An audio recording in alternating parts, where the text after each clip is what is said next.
За последните 30 години броят на децата у нас е намалял почти наполовина. Днес в България има малко над 1 милион деца. Всяко трето от тях е в риск от бедност и социално изключване.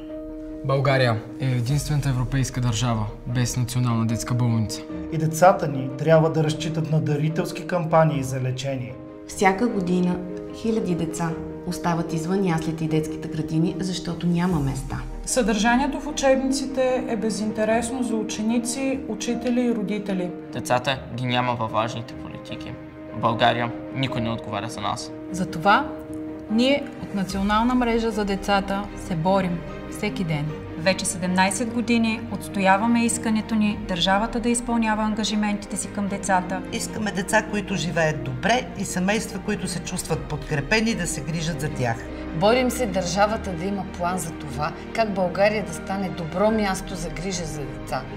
План, по който институциите да работят. Алармираме ги по проблеми болни за всички нас и предлагаме решения. Борим се за забрана на рекламата на хазарт.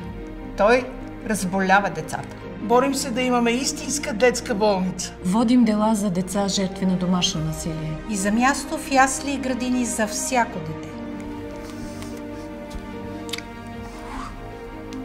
Ние сме мрежа от 130 организации и много съмишленици, които ежедневно се застъпват за правата на децата в България. Мрежата помага на 200 000 деца годишно. Промяната в едно дете променя България.